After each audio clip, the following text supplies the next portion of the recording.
Assalamualaikum warahmatullahi wabarakatuh. A'udzu billahi minasyaitonir rajim. Bismillahirrahmanirrahim. Alhamdulillah nahmaduhu wa nasta'inuhu wa nastaghfiruh. Wa na'udzu billahi min shururi anfusina wa min sayyiati a'malina. May yahdihillahu fala mudilla lahu wa may yudlil fala hadiya lahu. Asyhadu an la ilaha illallah wa asyhadu anna Muhammadar Rasulullah. Subhanaka la ilma lana illa ma 'allamtana innaka antal alimul hakim. Rabbi shrah li sadri wa yassir li amri wa hlul 'uqdatam min lisani yafqahu qawli wa ba'd.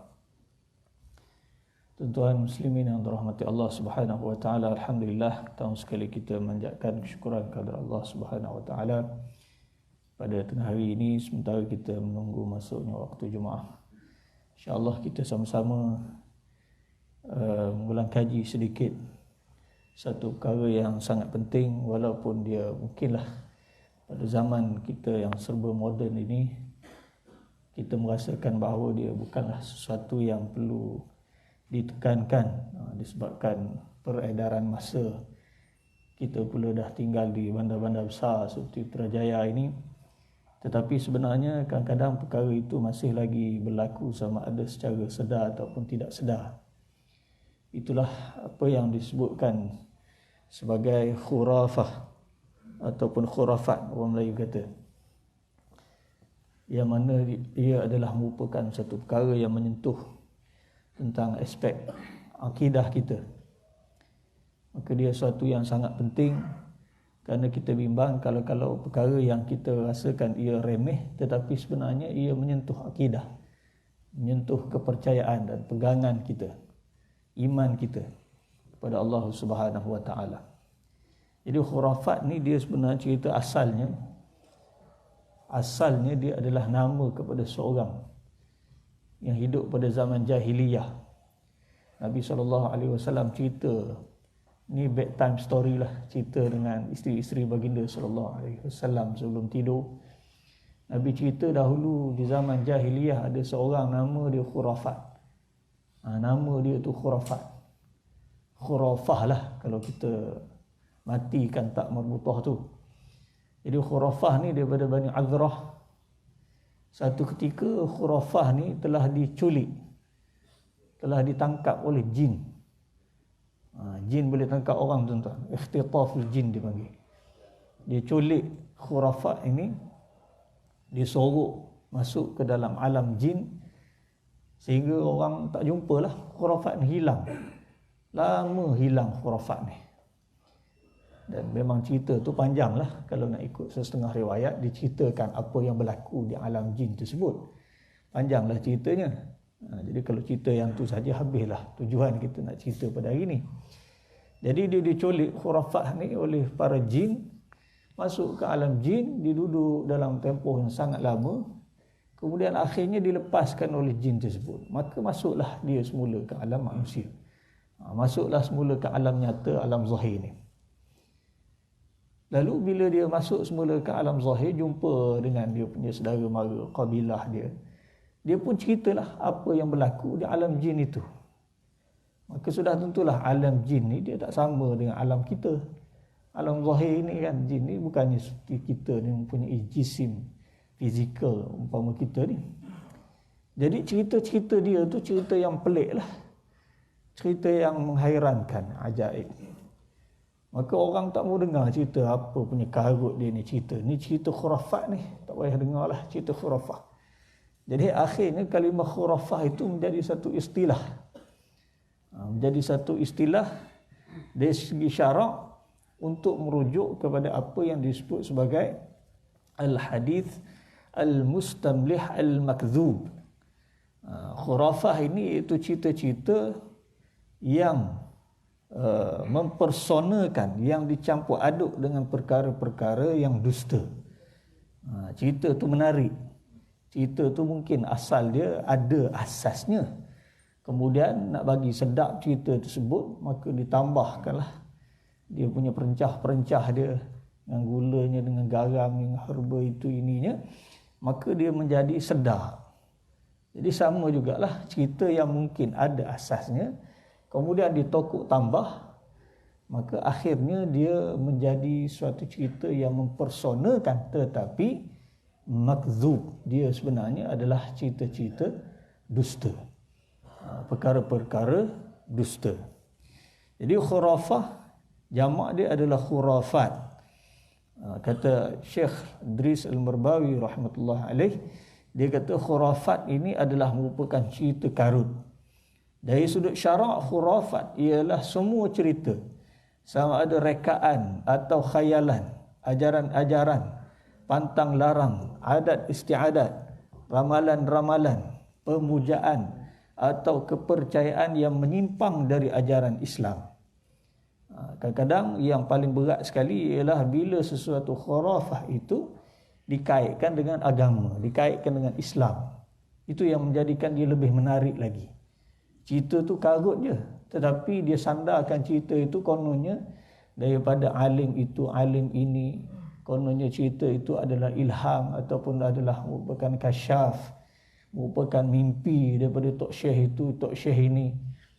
Dia punya ibadat dia hebat, maka Allah Ta'ala buka hijab dia, maka dia tahu itu, ini dan seumpama dengannya. Maka cerita tu jadi sedar.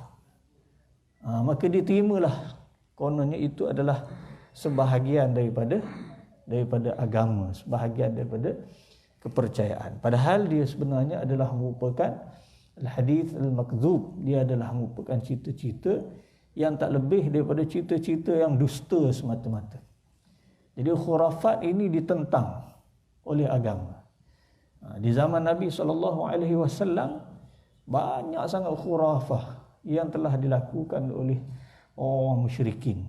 Banyak sangat benda-benda khurafat yang dilakukan oleh orang musyrikin. Seumpama mereka itu percaya kalau mereka nak pergi ke sesuatu tempat, dia nak pergi ke sesuatu tempat, dia nak pergi bermusafir umpamanya, ataupun dia nak pergi berniaga, dia akan lepaskan burung merpati. Dia lepaskan ke udara, dia tengok burung tu pergi hala ke mana. Dan kalau burung tu dia pergi hala ke kanan, maka dia kata insya-Allah kita punya perniagaan kita ni berhasil lah. InsyaAllah selamatlah kita ni dalam perjalanan. Tak adalah bandit yang pergi serang kita seumpama dengannya. Tapi kalau dia pergi hala ke kiri, dia kata ni tak ada harapan ni. Kita punya perniagaan ni mungkin akan rosak lah. Mungkin akan rugilah. Ataupun perjalanan kita ni tak selamat. Maka jangan pergi. Tak boleh pergi. Ini disebut tatayur ataupun tiyarah. Jadi mereka percaya. Sedangkan apalah sebenarnya hebat sangat burung tu. Kalau nak kira burung dengan manusia ni, hebat lagi manusia. Allah Ta'ala bagi akal pada kita supaya berfikir. Allah Ta'ala bagi hidayah, petunjuk pada kita. Ada Nabi, ada wahyu, ada Al-Quran, ada As-Sunnah. Tapi dia boleh percaya pada burung lagi tuan-tuan. Tak kepelik tu. Ataupun di zaman dahulu juga mereka percaya kepada hamah. Hamah ni ada macam-macam lah tafsiran para ulama. Antara yang mengatakan bahawa hamah ni itulah seumpama burung hantu. Kalau ada burung hantu yang hinggap, yang duduk dekat rumah kita ke ataupun kawasan kejiranan kita ke, dia kata tak lama lah tu akan ada orang mati ke, ataupun akan ditimpa dengan malapetaka ke, ataupun bencana ke. Itu sesetengah riwayat orang jahiliah kata begitu. Sesetengah riwayat mereka juga mengatakan hamah ni itulah bila seorang yang mati dibunuh,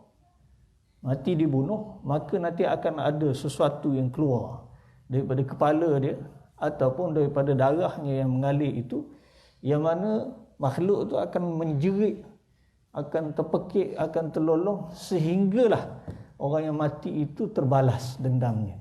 Maksudnya sehinggalah dia itu diadililah, orang yang bunuh dia itu dibunuh dan seumpama dengannya.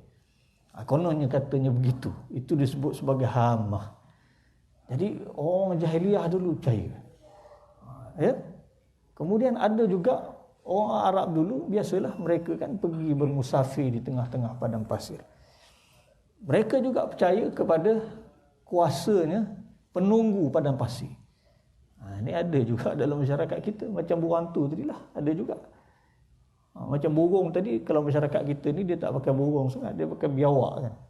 Kalau biar lalu depan kita, melintas depan kita, dia kata ni ada benda yang malang akan terjadi lah ni. Adalah musibah yang akan berlaku. Maka dia takkan lalu jalan tu.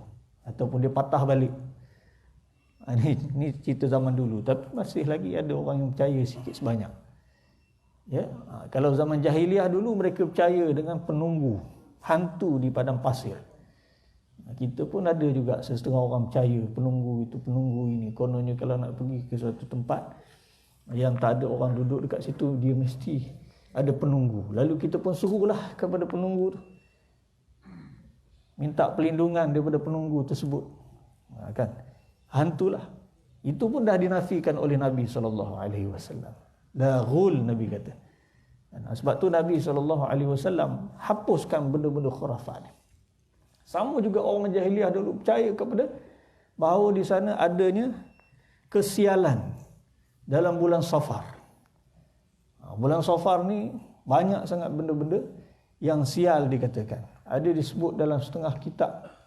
Kononnya pada hari Rabu bulan Safar yang terakhir, di situ Allah Subhanahu Wa Taala melepaskan segala macam bentuk malapetaka dan bencana. Jadi dalam bulan Safar pada hari Rabu yang terakhir itu kena buat satu ritual, itulah mandi Safar. Kalau tak mandi pun doalah ataupun semayanglah dengan i'tiqad bahawa pada hari tersebut ada banyak balak bencana. Bimbang-bimbang kalau ia terkena kepada kita. Mana sumber? Sumber ni tak ada. Tak sabit. Hanya sekadar ada dalam kitab, tak boleh kita kata sumber. Kan? Benda tu mungkin ditokok tambah. Tapi tidak ada disebut dalam Al-Quran, tidak ada disebut dalam hadis-hadis Nabi SAW.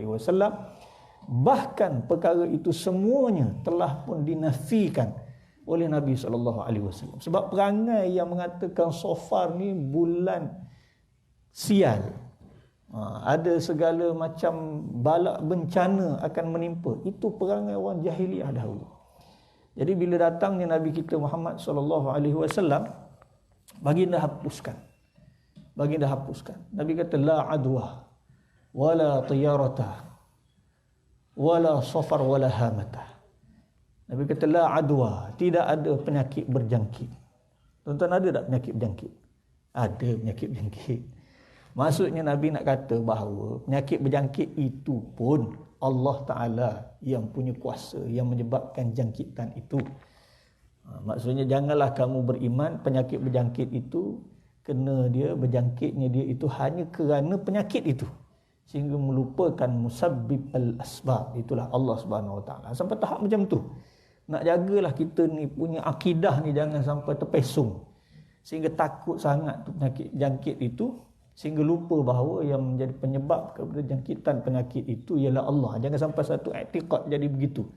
Memang kita disuruh oleh Nabi SAW supaya lari daripada penyakit jangkit ni, usaha untuk cari, untuk buat rawatan macam kita buat ni, memang itu satu arahan. Wa firru minal majzum kama yafirru minal asad. Kamu larilah daripada majzum, itu penyakit kusta yang menjangkit, sebagaimana lari kamu daripada singa. Itu memang Nabi suruh. Supaya kita cari langkah-langkah untuk berjaga-jaga, langkah-langkah untuk pencegahan, itu disuruh. Tapi jangan sampai menjadi satu i'tiqad penyakit itu seolahnya sendiri yang merebak begitu. Mesti ingat itu Allah Ta'ala. Ada yang Allah Ta'ala itulah yang menjadi musabbib, yang mewujudkan sebab-sebab itu, sehingga adanya penyakit, sehingga adanya jangkitan. Jadi Nabi nak berbetul akidah tu. La adwa wala tiyarata, macam disebut tadi. Dan Nabi menafikan tiyarah. Tidak ada tiyarah. Yang orang duk kata kononnya pada haiwan ini ada kesialan, pada burung ini ada kesialan. Sial majal, segala bentuk sial majal, itu semuanya telah dinafikan oleh Nabi SAW. Hal-hal yang berkait nak membuang sial, umpamanya kalau zaman dahulu tepung tawar. Dan tepung tawar ni tuan-tuan, nak buat secara tradisi tanpa i'tiqad, saya ni kiranya orang yang masih moderate lagi lah kan. Saya kata okey lah. Tapi kalau kita nasihat, kita kata lebih baik tak payah buat. Dia kata tak boleh, sebab kalau kita tak buat nanti jadi apa-apa dekat pengantin macam mana? Tuan-tuan, kalau macam tu haram buat terus. Haram buat. Sebab apa? Sebab sudah ada i'tiqad seolah-olahnya dengan membuat tepung tawar itu boleh menolak bala. Jangan sampai ada i'tiqad itu. Jadi kalau ada i'tiqad itu, maka itu sudah rosak kaedahnya. Jadi lebih baik jangan dibuat. Kalau dibuat maka dia sudah ada satu i'tiqad. Kalau tak buat ini maka akan menyebabkan berlaku sesuatu pada pengantin. Kenapa? Ini berlaku pada pengantin ni, dia aksiden lepas dia kahwin tu, itulah dia sebab tak buat tepung tawar tu, tuan. Kan? Wala tad'u min dunillahi ma la yanfa'uka wa la yadhurruk. Jangan kamu seru, jangan kamu doa, jangan kamu minta, jangan kamu harap pada sesuatu yang tidak memberikan manfaat pada kamu dan tidak juga memudaratkan kamu. Fa in fa'alta fa innaka idzan minadh zalimin. Kalau kamu buat juga begitu, maka sungguhnya kamu di kalangan orang-orang yang zalim.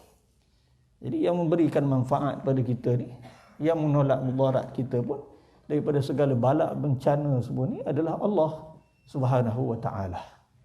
Bukannya perkara-perkara yang tidak ada kena mengena, sudut saintifik ni pun tak ada kena mengena, sudut syarak pun tak ada kena mengena. Ya. Jadi telah dinafikan oleh Nabi SAW. Tidak ada yang disebut sebagai sial majal. Itulah yang kita sebut sebagai tiyarah. Wala safar. Dan tidak ada safar. Nabi sebut dengan begitu spesifik sekali. Sebab safar ni sudah menjadi suatu kelaziman turun-temurun oleh orang masyarakat jahiliyah yang percaya sangat bahawa bulan safar ini sebagai bulan sial, tuan-tuan. Jadi mereka buat macam-macam ritual lah. Kalau di tempat kita ini, di Nusantara ini, tuan-tuan, mereka buat mandi safar, khususnya pada hari Rabu yang terakhir dalam bulan safar. Jadi ini perbuatan yang jelas khurafat, bid'ah munkarah dan syirik kepada Allah Subhanahu wa taala. Sebab dia percaya kepada bulan itu lebih daripada percaya kepada Allah. Apa kena mengena dengan bulan itu, kaitannya dengan balak bencana dan juga musibah. Apa kuasanya bulan itu? Dan inna iddatash syuhur 'indallahi 12 syahran fi kitabillah yauma khalaqas samawati wal ardh. 12 bulan itu adalah bulan-bulan yang Allah Taala cipta. Dia adalah masa yang Allah Taala cipta. Allah Taala semua yang cipta bulan-bulan tu. Allah Taala yang berkuasa atas bulan tu. Kenapa pula tiba-tiba bulan itu pula yang menjadi berkuasa, boleh mendatangkan manfaat, menolak mudarat, ataupun boleh mendatangkan mudarat, menolak manfaat. Kita meletakkan sesuatu yang tidak ada kuasa seolahnya dia memiliki kuasa sebagaimana Allah Azza wa Jalla. Jadi ini perkara yang telah dihapuskan oleh Nabi SAW. Bila mana orang Nusantara kita buat, tuan-tuan, zaman dulu dihapuskan oleh para ulama Nusantara kita. Dihapuskan secara perlahan-lahan, mereka hapuskan. Dan dalam mesyuarat saya ingat kalau di JAKIM, mesyuarat bersama dengan jabatan-jabatan agama Islam negeri, bila bincang isu-isu akidah ni, mandi safar ni sudah menjadi suatu yang terpencil. Boleh jadi berlaku di setengah lokaliti sajalah, 1-2 tempat lagi adalah, macam di Sabah Sarawak mungkinlah. Tapi alhamdulillah pihak jabatan agama ambil tindakan bagi pencerahan, penjelaskan pada masyarakat perbuatan syirik. Ya. Jadi jangan kita dengarlah, kalau kita dengar ada pendapat-pendapat daripada tak kisahlah mana-mana pihak yang mengatakan kononnya bahawa adanya yang disebut sebagai mandi safar. Sedangkan perkara tersebut telah sebenarnya dihapuskan oleh para alim ulama kita dah sekian lama dah, dan dah semakin tak lagi diamalkan oleh masyarakat kita di Malaysia ini. Mungkin di Indonesia kita sedia maklum, Indonesia ni dia merupakan negara kepulauan yang sangat-sangat luas. Jadi masih ada lagi tempat-tempat yang tak sampai lagi dakwah Islam yang jelas, yang benar itu mungkin tak sampai lagi. Jadi amalan tradisi itu dah sebati. Jadi jangan kita terikut, kita kata di Indonesia dia orang duk buat lagi, kenapa kita tak buat? Ya, sedangkan kita dah diberitahu, dah disampaikan oleh para ulama kita bahawa benda itu jelas dia adalah suatu perkara yang syirik kepada Allah Subhanahu wa taala. Wala hamata. Dan Nabi juga mengatakan bahawa tidak ada hamah. Itulah tidak ada yang disebut sebagai burung hantu, yang dikatakan kalau dia ada hinggap dekatan kita, kejiranan kita, maka dia boleh membawa kepada boleh membawa kepada bala, bencana, musibah dan seumpama. Nabi nafikan, tak ada kena-mengena pun Nabi kata. Sebab yang memberikan mudarat, bencana, musibah dan seumpama dengannya adalah Allah Azza wa Jalla. Demikian juga tuan-tuan, khurafat ni banyak juga berlaku dalam hal yang berkaitan dengan perbomohan, persilatan. Bomoh ni orang kita masih ada lagi jumpa. Sebab itulah dia masih lagi tumbuh. Masih lagi tuan-tuan. Kan baru ni kita dengar macam mana seorang bomoh pergi rogol seorang perempuan. Dia selalu tuan-tuan kes-kes perbomohan ini. Ni KDN kan, PDRM bawah ni KDN, banyaklah kes-kes umpama ini yang lebih tahu isu-isu yang berkait dengan jenayah bomoh ni sudah tentulah pihak polis. Tuan-tuan, ya. Jadi selalunya orang yang pergi jumpa dengan bomoh ni, tuan-tuan, dia selagi mana dia tak kena tipu dengan bomoh tu, kan, dia tak kena dengan bomoh tu, dia akan pergi jumpa juga. Dia ada yang jenis suka main dengan bomoh ni. Kadang-kadang dia nak pergi buat ramalan. Ada juga yang jenis tuan-tuan, dia pergi jumpa bomoh ni kerana nak test power saja, nak tengok bomoh ni hebat tak hebat. Saja nak pergi je. Dia pun pergi jumpa dengan bomoh tersebut. Dia ada penyakit apa benda ke. Bomoh tu pergi, bomoh tu pun kata, sebenarnya penyakit kamu ni kena buat dengan orang sekian-sekian ni. Orang ni begini. Kalau kamu nak selesai salah kamu ni, mari kita tuju pula ke orang yang buat pada kamu ni tadi. Dah jadi bergaduh pula tuan-tuan. Kan? Tuan-tuan, kita pergi jumpa dengan bomoh yang menggunakan ilmu hitam, yang menggunakan perkara yang tidak syar'i, yang kita pun tak faham apa jampis kapah dia. Ada guna keris kecil, ada guna kain kuning, kemenyan lagi, perasap lagi. Kita pergi tempat-tempat yang seumpama ini, walaupun kita mungkin dalam hati kita kata kita tak i'tiqad dengan bomoh ni, kita cuma ikhtiar sahaja.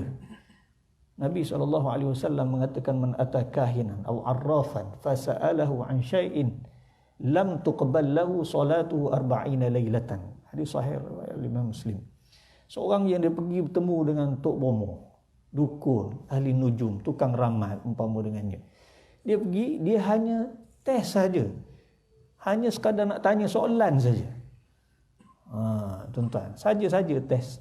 Tuan-tuan, kenapa pergi? Ikhtiarlah ustaz. Memang Allah Ta'ala punya kerja. Dia tahu dah bomoh tu karut je. Nak test. Fasa'alahu an syai'in lam tuqballuhu salatuhu 40 lail. Masuklah ustaz. Masuklah. Tak diterima solatnya selama 40 malam, tuan-tuan. Kata Imam Nawawi, maksudnya dia solat dia sah kalau ikut syarat rukun semua, tetapi tidak ada pahala di sisi Allah Azza wa Jalla. Tuan-tuan, jadi jangan pergi jumpa bomoh saja suka apa, jangan, tuan-tuan.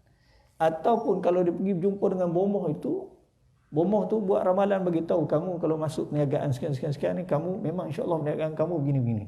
Kamu kalau menikah dengan orang ni, jodoh kamu tak panjang, jangan kahwinlah dengan orang macam ni. Dia pergi buat tilikkan, tuan-tuan.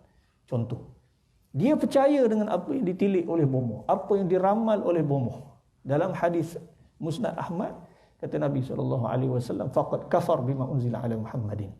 Maka dia telah kufur dengan apa yang diturunkan oleh Allah Ta'ala ke atas Nabi Muhammad SAW. Kalau dia percaya kepada ramalan-ramalan bomoh, tuan-tuan, maka kufurlah dia kepada Allah Subhanahu wa Ta'ala. Syirik. Ini syirik yang sangat-sangat jelas.